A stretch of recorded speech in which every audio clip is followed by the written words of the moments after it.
Hello and welcome to this third and final podcast in the module concerning children's views and the role of social science in family law.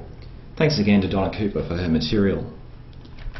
In this podcast, we examine the procedures and circumstances in which a child's views can be placed in evidence before a court. We also examine the statutory framework for representation of a child's interests and expert family reports.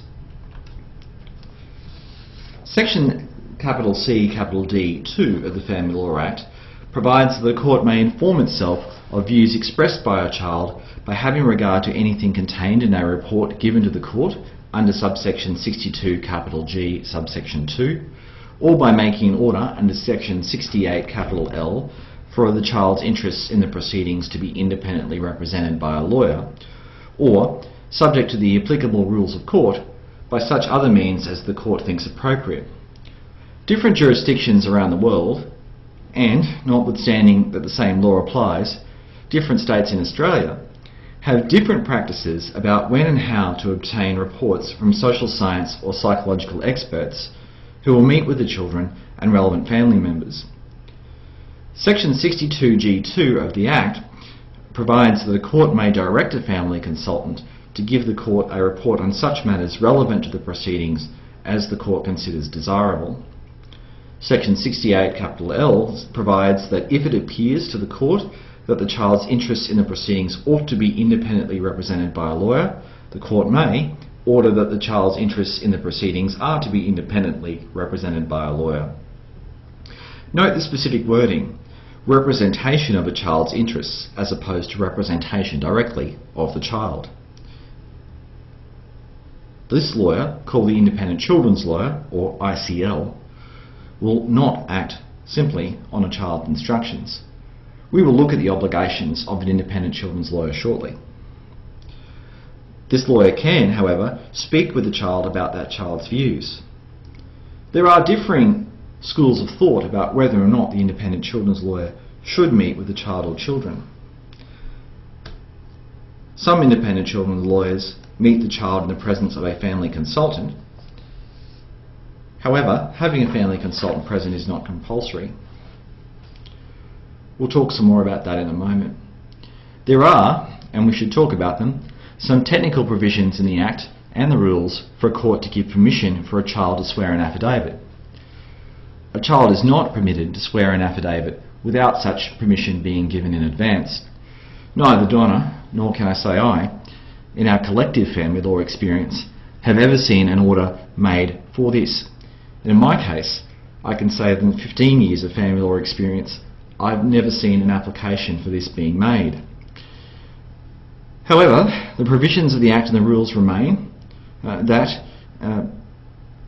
in section 100 B and in 15.01 of the Family Law Rules, for such a procedure for an affidavit to be sworn by a child. There is no particular prohibition on a judge meeting with or speaking to a child. In fact, the family law rules used to provide a mechanism for it to occur. However, the practice of judges in Australia is largely, if not entirely, not to meet with a child. Overseas jurisdictions have differing approaches. For example, in New Zealand and Germany, it is accepted practice and quite common. Hearsay evidence of a child, that is, what a child might have said, for example, to a parent or to another adult, is admissible in proceedings and operates as an exception to the rule against hearsay evidence. So let's take a look at some of the case law about how the wishes or views of a child are dealt with in evidence. The first of those cases for us to consider is that of H&W from 1995. This was a case that, following the separation of the parents, the children were living with the mother. The children were aged 9 and 7 by the time of the trial. The mother had a new de facto partner.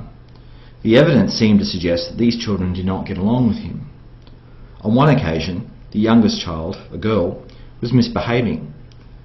The evidence suggested that the de facto partner then, according to the child, quote, threw, unquote, the child across the room. Upon the child reporting this to the father, he withheld the children in his own care and made an application to the court for the children to live with him. The father was ultimately unsuccessful in his application. In the end, orders were made for the children to live with the mother. The evidence suggested that, by the time of trial, the mother had split with her subsequent de facto partner, but had also had a child to that person and was in a dispute with him about parenting arrangements for that child. A number of other issues were raised in the proceedings about risk to the children. However, relevantly for this discussion, both of the children expressed views. At the time this case was decided, the terms wishes were used rather than views, to live with their father. The trial judge did not make orders consistent with those wishes. The father appealed, and the appeal was successful. The full court said that the wishes of the children needed to have been considered and shown to have been considered in the trial judge's reasons for judgment. If the judge decides to reject the wishes of the children, then clear and cogent reasons should be given. The full court went on to say that the weight to be given to a child's wishes will depend on the individual circumstances of the case. Moreover, it would be helpful if the experts in each case evaluate the extent to which those views may have been influenced by a parent or the context in which the children's views are held. The next case is that of R&R, children's wishes. This is another case where the children's views were not followed. The children were two boys, aged 12 and a half and 10 at the relevant time. The children's father was required, as part of his employment, to travel overseas for extended periods. After separation, the children lived with their mother, but both parents cooperated to a significant extent to ensure that the children spent time with the father. This included, on one occasion, the children travelling overseas with the mother to see the father. At the time of the hearing, the father was living in Thailand and the mother in Australia. The children's wishes were that they wanted to live with their father. The trial judge decided not to follow those wishes. The evidence of the family consultant, at that time labelled a family counsellor, was that the reason the children wanted to live with the father was that they hadn't seen him a lot and wanted to see more of him. The evidence was that the children did not understand fully that if they went to live with their father, that they would not be able to see their mother, for example, every other weekend or regularly. It was in this context that the trial judge decided not to follow the children's wishes.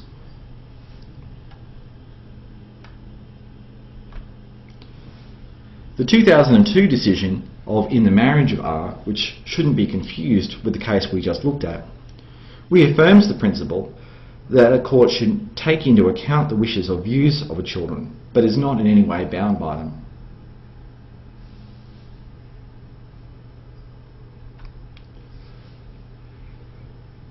The next case to consider is a first instance decision of Dillon and Dillon. It was a judgment of the Honourable Tim Carmody, at that time a judge of the Family Court of Australia.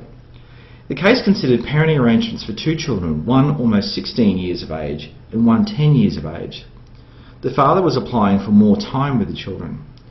Both children expressed views that they were content with the arrangements already in place at the time of hearing, which was that they lived with their mother and saw their father on weekends and on occasions, such as dinner, during the week. The independent children's lawyer, based on the evidence of two court experts in the proceedings, argued that the children's views should be followed. Those views were not strictly followed by the trial judge. The father had sought orders that the children live with each of the parents on an equal time basis. The court did, however, increase the amount of time that the children spent with the father to 4 nights per fortnight.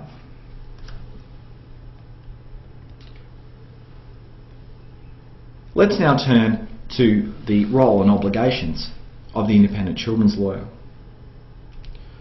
You will recall earlier that a court has power to appoint a lawyer to represent the interests of a child or children, called the independent children's lawyer, or ICL. The obligations and role of the independent children's lawyer are incorporated into legislation. Section 68LA provides that the role of the independent children's lawyer is to form a view, based on the evidence, of what is in the best interests of the child and act in relation to the proceedings in what the independent children's lawyer believes to be the best interests of the child.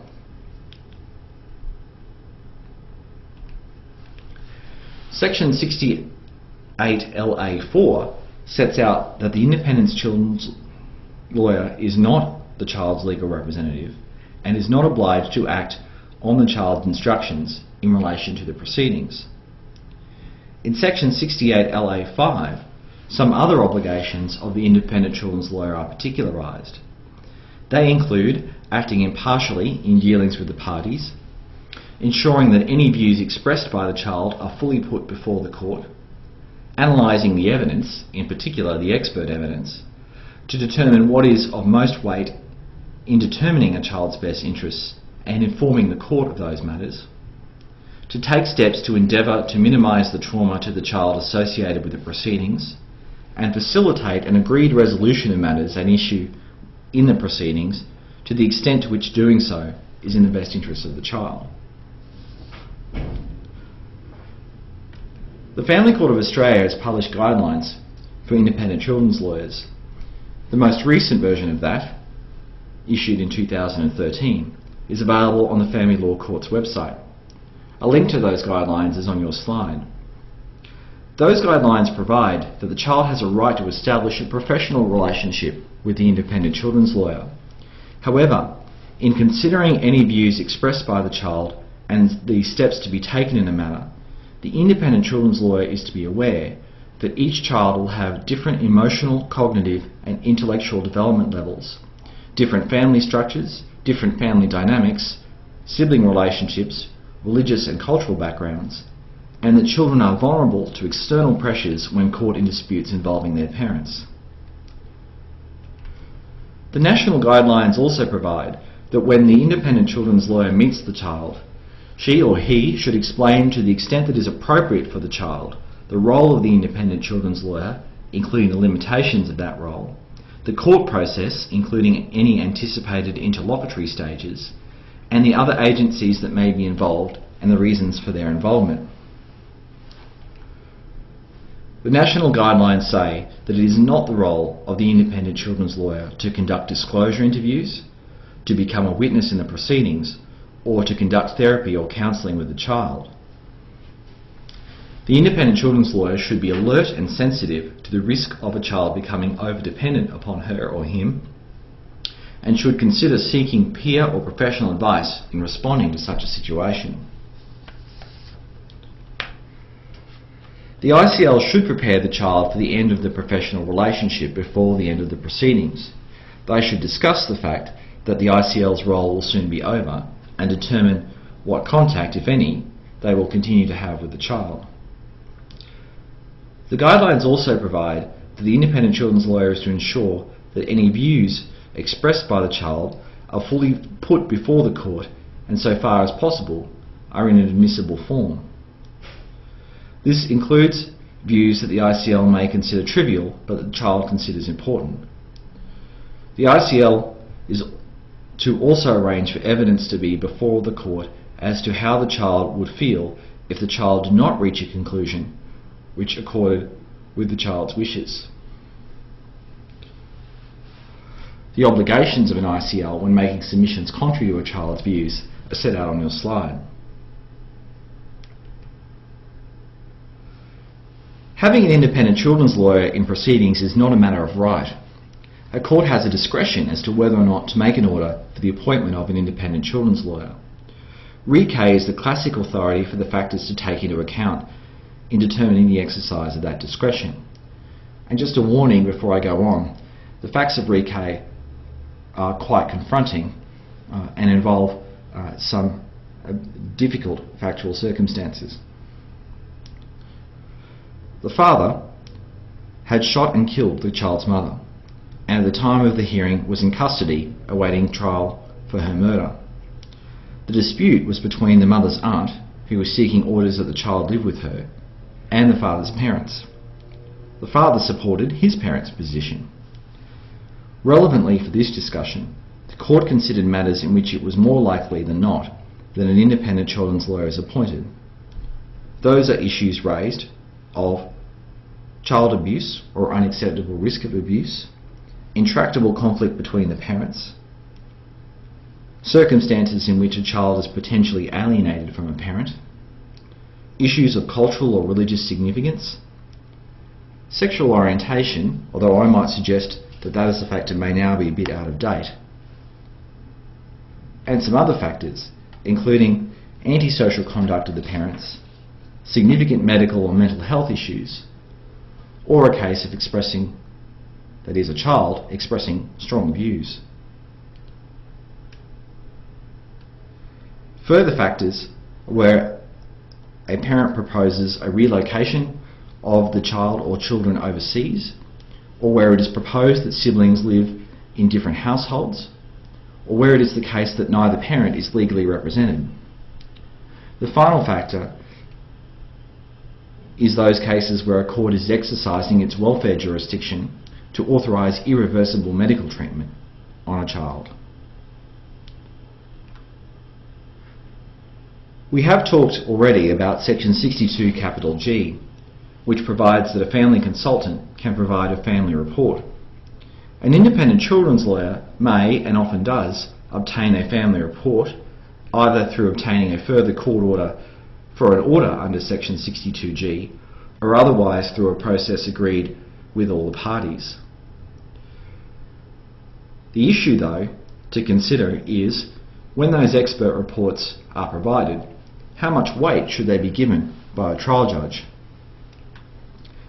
The decision of Hall and Hall deals with the weight that ought to be given.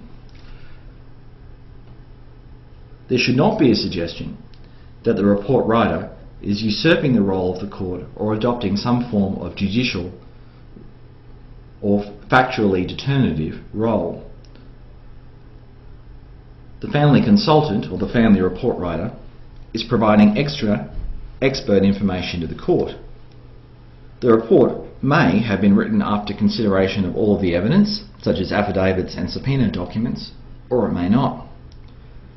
The recommendations of a family report writer might be based on evidence that is found following the cross-examination of other witnesses in the proceedings to be incorrect.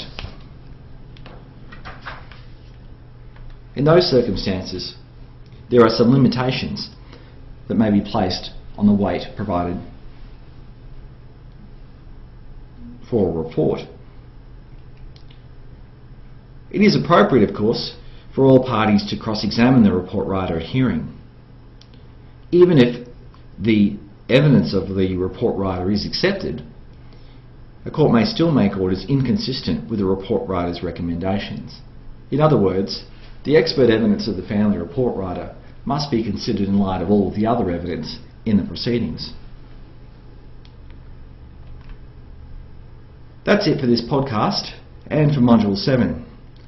Thanks very much for listening. Bye for now, and see you next time.